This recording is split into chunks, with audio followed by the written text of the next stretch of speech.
자, 산림 측량 및 GIS 진행하도록 하겠습니다.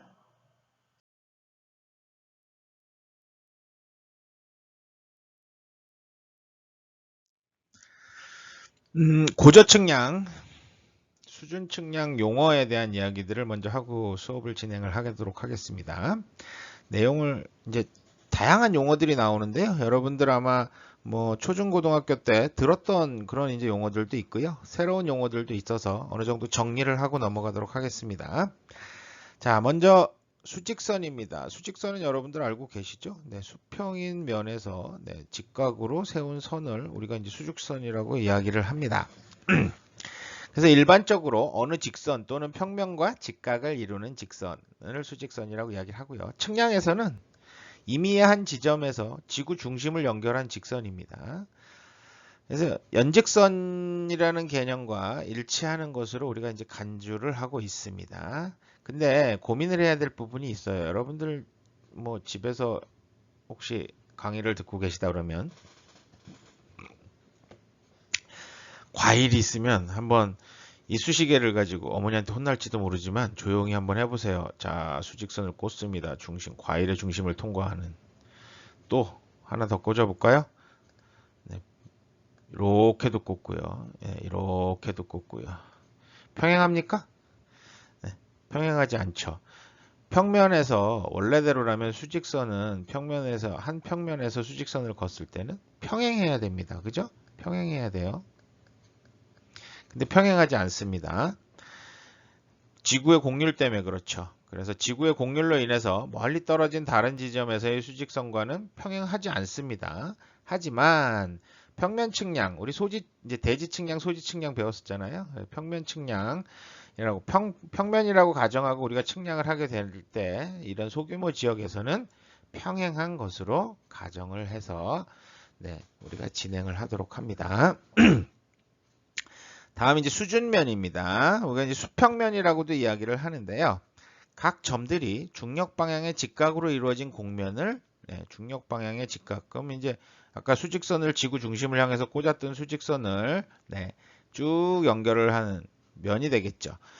직각으로 이루어진 곡면이 되겠습니다. 정지된 해수면을 육지까지 연장해서 얻은 곡면으로 연직 방향의 수직인 곡면이라고도 이야기를 합니다. 자, 우리가 이제 기준면이라고 이야기하는 부분하고도 같이 이해가 되는데요. 수평면이라고 생각하시면 됩니다. 자, 위치 에너지가 0인 지오이드면과 동일하다고 보시면 됩니다. 위치 에너지가 0이니까 높이도 0이겠죠. 작은 범위의 측량에서는 평면으로 가정해도 무방하다라고 말씀드릴 수가 있겠습니다. 자, 수평선입니다. 하늘과 바다가 서로 맞닿아 보이는 선을 우리가 이제 수평선이라고 이야기를 하죠.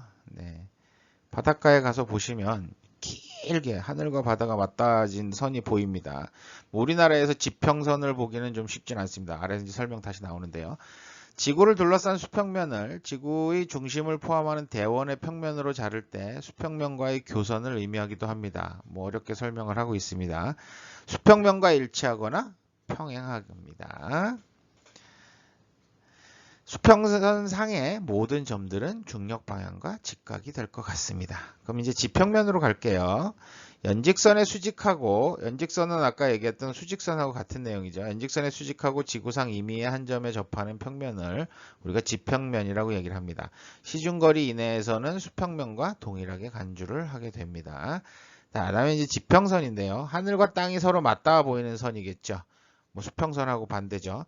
자, 임의의 지상점에서 연직선이 직교하며 하는 평면이 천구와 서로 접하여 이루는 대원을 우리가 이제 지평선이라고 이야기를 하기도 합니다. 자, 기준면 이야기를 해볼까요? 자, 고저. 뭐 수준 측량 시 측점의 절대 높이를 나타내는 기준이 되는 수준면이 이제 우리가 기준면이라고 얘기를 합니다. 그래서 데이텀이라는 용어도 쓰고요. 그 성과는 0m입니다. 바로 그 면이 0으로 기준이 되는 거죠. 우리가 알고 있는 지상이 0이 아닌 거죠. 우리나라에서는 인천 앞바다의 해수면을 단연간 관측해서 평균 해수면을 기준면으로 사용을 하고 있습니다.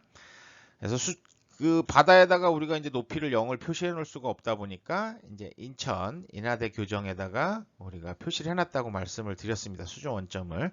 성과가 26.6871m로 고정을 해놨습니다. 그래서 이 높이를 기준으로 우리가 전국의 높이를 정리를 하게 되는 거죠. 그래서 MSL이라는 용어를 사용을 합니다. 자, 이 MSL을 쓰는데요. 재밌는 게 여러분들 한번 생각을 해보시면 우리 인천 앞바다의 평균 해수면을 이제 0으로 맞췄어요. 그러다 보니까 다른 나라들은 어떨까요? 각 나라에 맞춰서 하게 됩니다. 바다가 없는 나라들도 있을 테고요. 그죠? 네, 육지가 너무 넓은 나라들도 있어요. 그래서 이 지금 기준면은 우리는 평균 해수면을 쓰지만 다른 나라들은 지오이드 모델을 이용해서 쓰기도 합니다. 그래서 재밌는 게 여러분들 한번 해보셨는지 모르겠는데 GPS 혹시 갖고 계신 분들이 있는지 모르겠어요. 뭐 요즘은 이제 스마트폰에도 GPS 기능이 있으니까 여러분들 아마 써보시면 알겠지만 산 꼭대기에 가서 뭐 지리산이든지 어디 산 정상에 가면 산 정상 표지석에 이렇게 표시가 돼 있어요. 해발 몇 미터라고 표시가 돼 있잖아요. 근데 여러분들 GPS에 나오는 높이랑 다릅니다. 뭐 작게는 몇 미터에서 많게는 몇십 미터까지도 차이가 발생합니다. 바로 기준면이 달라서 그래요. 네. GPS에서 기본적으로 사용하는 기준면은 WGS84를 사용을 합니다. WGS 84 역시 마우스로 글씨 쓰는 건 아무리 해도 안 늘어요. 자, WGS84를 사용을 하다 보니까 WGS84가 지구의 타원체, 지구를 대표하는 타원체 모델을 만들어 놓은 거죠. 이 면이 0입니다. 그래서 여기서부터 이제 높이를 측정을 하다 보니까 우리가 평균 해수면 높이랑은 또 조금 다르죠. 그래서 우리나라에서 0m가 해외에서 0m는 아닙니다. 조금 다릅니다. 자, 그러다 보니까 우리가 드론 같은 것들을 띄울 때도 조심해야겠죠. 자, 만약에 우린 수치 지형도나 이런 지형도상에 등고선이 그려져 있어요. 여러분들 아마 다음 지도나 이런 곳에서도 등고선 그려진 거 확인하시고 이제 고도가 표시가 된 것들을 볼 수가 있는데요. 이런 고도들이 우리나라 평균 해수면을 기준으로 작성이 되어 있습니다. 그래서 뭐 산 정상이 200m라고 합시다. 여기가 200m예요.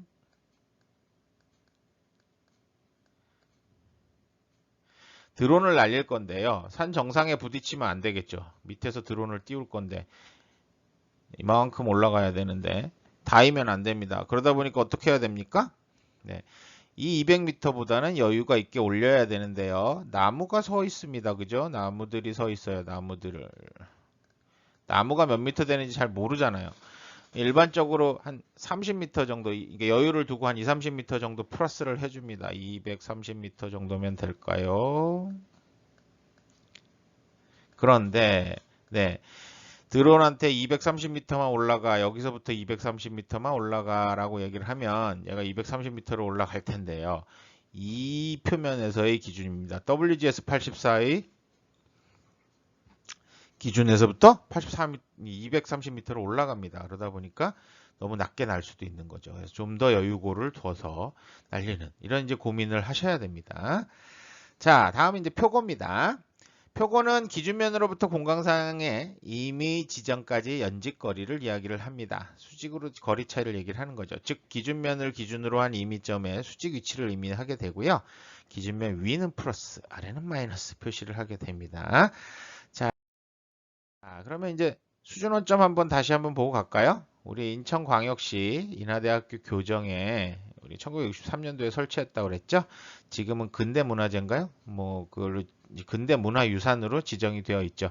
자, 그 유리 안쪽에 이제 수준 원점이 표시가 되어 있습니다. 얼마? 26.6871m 표시가 되어 있는 거죠. 자, 그래서 이제 이 내용들을 대부분 정리를 하면 이런 형태가 되는 거죠. 지구 중심과 연결된 연직선이 있습니다. 그래서 A와 B의 표고를 측정을 할 때 기준면이 만들어지죠. 우리는 평균 해수면을 기준으로 한다고 했고요. 여기서부터의 지면까지의 표고를 측정을 하게 되고요. B도 마찬가지죠. 기준으로 표고를 측정을 연직합니다. 그럼 두 개의 A-B의 차이가 바로 이 부분이 A와 B의 표고차가 된다라고 생각을 하시면 됩니다. A점을 쭉 연장을 해서 이렇게 만들면 수평면이 되는 거고요. B점을 연장했을 때 수평면이 됩니다.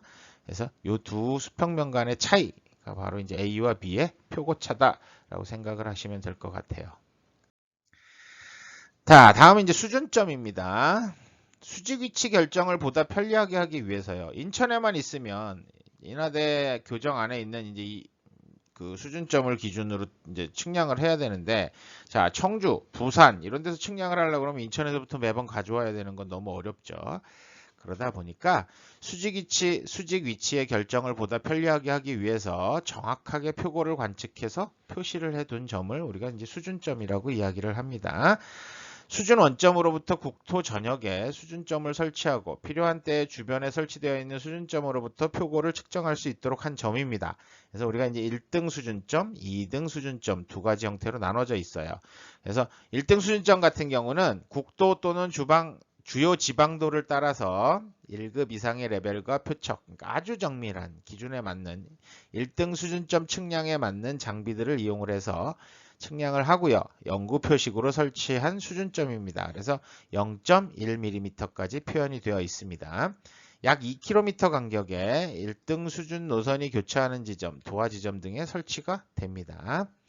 자, 2등 수준점은요. 1등 수준점으로 구성되는 1등 수준망을 보완하기 위해서 사이사이에 국도 또는 지방도를 따라서 2급 이상의 레벨과 표척을 사용해서 측량하고 영구 표식으로 설치된 수준점입니다. 얘도 마찬가지로 한 2km 간격으로 설치가 되고요. 2등 수준 노선이 교차하는 지점이나 도화 지점 등에 설치가 됩니다. 자, 그럼 이제 이런 수준점을 연결한 망이 이제 수준 노선이라고 얘기를 합니다. 그래서 수준점을 차례로 연결하는 노선을 수준 노선. 네, 1등 수준 노선과 2등 수준 노선이 달라지겠죠.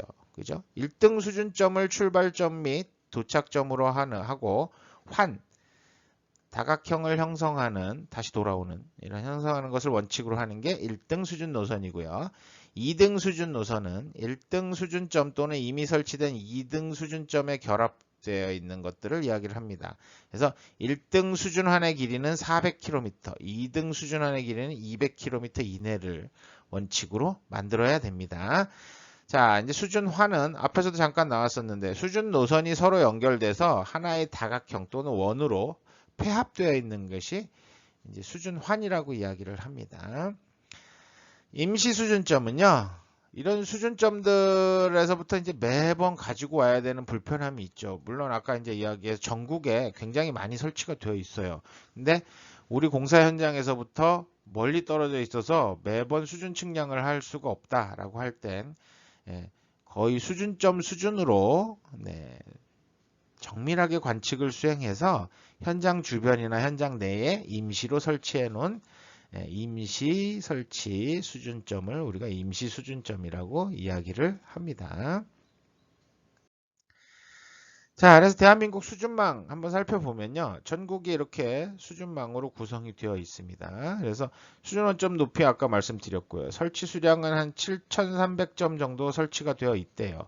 이거는 2020년도 국토지리정보원 내용입니다. 그래서 1등 수준점은 1141점, 2등 수준점은 6155점이 설치가 되어 있습니다. 설치하는 방식은 아까 얘기했죠. 인천 앞바다에서 평균 해수면을 정리를 하고요.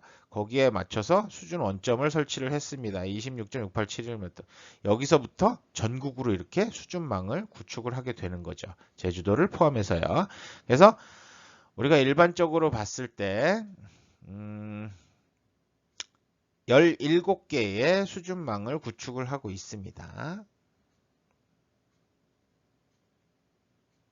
그래서 실제로 산이나 아니면 주변에서 보시면 요런 왼쪽 위에 사진 같은 것들을 가끔 보실 수가 있을 거예요. 요 지금 사각형 대리석 안내 표시된 기준이 높이가 될 거고요. 이 수준점 번호가 나와 있습니다. 여기에 뭐 높이나 이런 좌표 같은 게 써 있기도 하고요. 안 써 있는 경우에는 국토지리정보원에서 요 지금 번호 넘버를 검색을 하시면 요 수준망에 대한 성과표를 확인을 하실 수가 있습니다. 그래서 여기 XY 좌표가 어디고 높이가 얼마인지, 정확한 높이가 얼마인지를 표시가 되어 있게 됩니다. 자, 다음에 이제 측량, 수준 측량하는데 이제 뭐 반드시 필요한 부분이겠죠. 장비를 이용해서 측량하는데 후시, 전시, 뭐 중간시 이런 것들이 나오는데요. 후시입니다. 우리가 이제 백사이트인데 BS, 뭐 B.S. 이렇게 표시도 해요. 다양하게 표시가 되는데 이런 형태로 표시가 되어 있으면 후시다라고 알고 계시면 될 거예요. 높이값을 알고 있는 기지점에 세운 표척을 시준하는 것을 우리가 후시라고 합니다.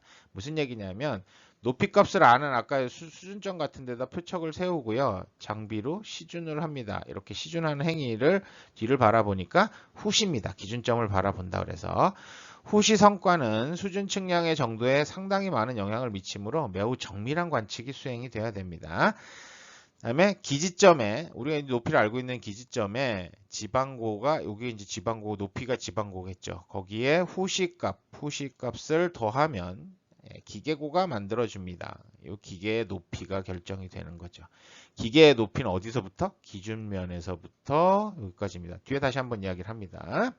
우리가 후시를 플러스 사이트라고 이야기를 하기도 합니다. 그래서 플러스 사이트 후시는 전시는 우리가 FS, 포사이트라 그래서 FS, F.S. 이렇게 뭐 활용을 해요. 표고를 구하려는 미지점에 세운 표척을 시준하는 행위입니다. 후시로부터 전시의 성과를 빼면 미지점의 높이를 결정하기 때문에 마이너스 사이트라고 이야기를 하기도 합니다. 무슨 얘기냐면 이런 경사면에서 기계를 놓고요. 네, 앞과 뒤를 읽죠. 그래서 자 기계로 뒤를 시준을 쭉 합니다. 그럼 이제 이 차이죠. 요만큼의 차이를 우리가 보려고 그러는 건데요. 실제로 여기도 요 차이가 되는 거죠. 그래서 전시 마이너스 후시 마이너스 전시.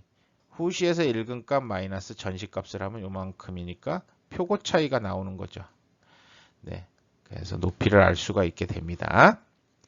그래서 이때 마이너스라고 하는 이유가 요건 마이너스 그다음에 후시는 플러스고 그래서 후시 마이너스 BS 마이너스 FS를 한다는 얘기로 BS는 플러스인 거고요. FS는 마이너스다라고 표시를 하기도 합니다. 자, 일반적으로 기계보다 높은 쉽게 얘기해서 경사가 너무 급해서 이렇게 급해서 기계를 세웠는데 표척이 여기 있어요. 안 보이죠? 네. 이렇게 하면 읽을 수가 없는 거죠. 기계를 기울여서 읽으면 안 되는 거죠. 수평을 봐야 되는 거니까. 이렇게 높은 위치에 표척을 설치 시 시준이 불가능하지만 교량의 아랫부분이나 터널 천장의 높이를 측정할 때는 거꾸로 이렇게 천장에다 매달아서 수준 표척을 거꾸로 매달아서 시준하기도 합니다. 이때는 FS가 플러스고요. BS가 마이너스가 된다라고 알고 계시면 될 것 같아요. 다음 이제 지방고입니다. 지방고, GH라고 얘기를 하는데요. 기준면으로부터 지표상 한 점의 수직거리입니다. 그럼 우리는 어떨까요? 평균 해수면으로부터의 평균 해수면의 높이를 이은 선, 그죠? 에서부터의 현재까지의 높이, 여기까지. 요게 바로 지방고가 되겠죠. 그래서 미지점의 지방고는 기지점의 지방고에 후시와 전시의 차이를 더해서 얻을 수 있습니다. 그래서 미지점의 지방고는 기지점의 지방고 플러스 후시 마이너스 전시를 합니다. 이렇게 계산하면 우리가 이미 알고 있는 점으로부터 모르는 점의 지방고, 땅의 높이를 확인할 수가 있죠. 표고차를 가지고 하는 거니까. 자, 그다음에 이제 기계고입니다. IH라고 이야기를 하는데요. 기준면, 지표면으로부터 기계의 망원경 시준선까지의 높이입니다. 그래서 망원경 안에 보면 시준선이 있다고 했잖아요. 여기까지의 높이가 되겠습니다. 자, 그다음에 이제 이기점이라는 말이 있습니다. 우리가 이제 이기점 아니면 전환점, 뭐 터닝 포인트라고 쓰고 TP라고 표시를 합니다. 전후의 측량을 연결하기 위해서 전시와 후시를 같이 취하는 지점입니다. 무슨 얘기냐? 기계가 한 자리에 서서요. 측량을 이제 진행을 합니다. 맨 처음에 뒤에를 우리가 높이값을 알고 있는 점을 보면 이게 뭐예요? 후시죠, 후시. BS. 그 다음에 이제 이렇게 중간 이제 보는 것들, 측량을 계속 진행하는 것들은 전시, FS, 혹은 밑에 나오는 IP도 나옵니다. 자, 그럼 이렇게 측량을 해서 더 이상 안 보여요. 이 지금 스타프를 하나 여기 이제 마지막 세운 스타프가 딱 있는데 여기까지 봤는데 더는 안 보여요. 앞으로는. 그러면 이제 기계를 어떻게 해야 돼요? 다시 옮겨야겠죠. 기계를 다시 옮겨서 설치를 하고 이제 연결해서 봐야 되니까 다시 이 측량점을 마지막 측량점을 한번 보게 되죠. 이 포인트가 바로 TP가 되고요. 네, 이 점이 바로 TP가 되고요. 네, 여기서 보는 건 뭐가 됩니까? 다시 BS가 됩니다. 호시. 그 다음에 다시 네, 전시 이루어지는 거죠. 자, 오차가 발생할 때 다른 점에 영향을 미칩니다. 이 전환점은. 그렇기 때문에 변이가 없는 단단한 지점을 선정하고요. 주의 깊게 측량을 해야 됩니다. 수준 측량의 가장 마지막 지점이 항상 이기점이 됩니다. 기계를 옮기기 직전에 마지막에 설치하는 점입니다. 그래서 이 마지막 점을 이기점으로 합니다. 왜? 우리가 측량 끝나서 이제 짐 싸서 집에 오는데요. 다음번에 만약에 측량을 연결해서 해야 된다면 다시 거기를 그 지점을 바라봐야 되지 않습니까? 그러다 보니까 바로 네, 이 부분이 이기점이 됩니다. 계산 결과의 검산에도 필요합니다. 이게 마지막에 우리가 이거를 전시로 마무리를 하면 안 돼요. 야장 쓰실 때 나중에 이제 야장 쓰는 법도 뒤에 설명을 드릴 텐데요. 야장 쓸 때 반드시 네, TP에다가 표시를 해야 됩니다. 측량이 연속될 경우 마지막 지점이 이기점으로 활용될 수 있기 때문에 그렇습니다. 다음에 이제 중간점입니다. 가장 처음에 봤던 BS랑 가장 마지막에 봤던 TP 빼고 나머지는 다 전시라고 이야기를 하는데요. 중간에 있는 거죠. 그래서 IP라고 이야기를 하기도 합니다. 그래서 그 지점의 지방고만을 알기 위해서 전시만 관측하는 점입니다. 무슨 얘기냐면 BS나 TP 같은 경우는 네, 오차에 영향을 미칩니다. 근데 자, 지금 기준을 BS 지방고를 알고 있는 BS 말고 나머지 중간점들은 읽어도 이 마지막 BS에서 오차를 보정을 하거든요. 문제가 안 되죠. 근데 이제 TP 같은 경우는 아까 이기점 같은 경우 말씀을 드렸죠. 다시 기계를 옮겨서 그걸 후시로 보기 때문에 그 부분은 오차에 영향을 줍니다. 나머지 이 IP는 별로 주지 않습니다. 자, 중간점에 관측된 값은 중간시, 우리가 IS라고도 이야기를 하고요. 결국은 이건 전시 값에다가 다 기록을 하게 됩니다. 그러면 이제 그림으로 표시하면 이렇게 됩니다. 이 그리느라고 엄청 애먹었습니다. 자, 지형이 있고요. 이 지형에 이제 집안 최초에 이제 알고 있는 A점에서부터 우리가 B점까지 측량을 진행을 할 건데요. 측점은 하나, 둘, 셋, 네 개가 설치가 되는 거죠. A에서 B까지. 그죠? 1, 2, 3, 4가 됩니다.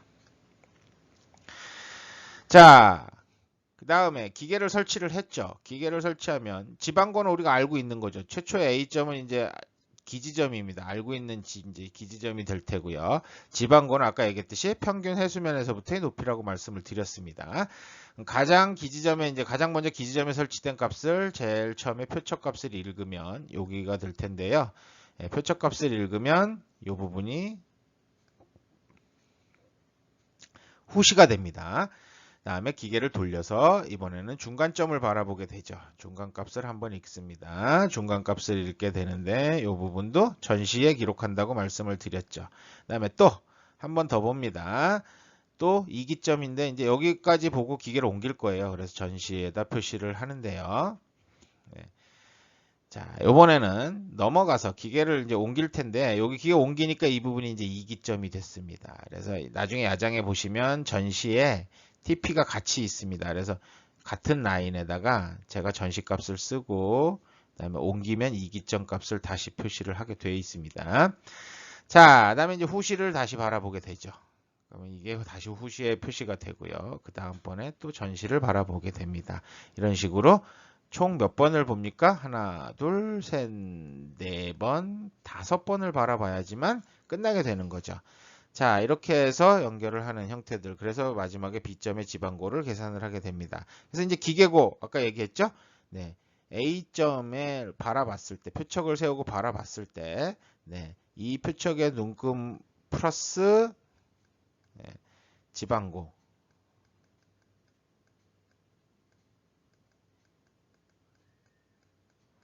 지방고를 해주면 바로 네, 기계고가 됩니다. 그래서 기지점, 우리가 알고 있는 지점의 지방고랑 후시를 더해주면 기계고라고 생각하시면 됩니다. 기계고를 어떻게 재요? 라고 여기서부터 이렇게 밖에 표시돼서 줄자로 이렇게 재기도 해요. 네, 그렇게 재기도 하는데 우리가 기지점 위에다가 경비를 설치하지 않습니다.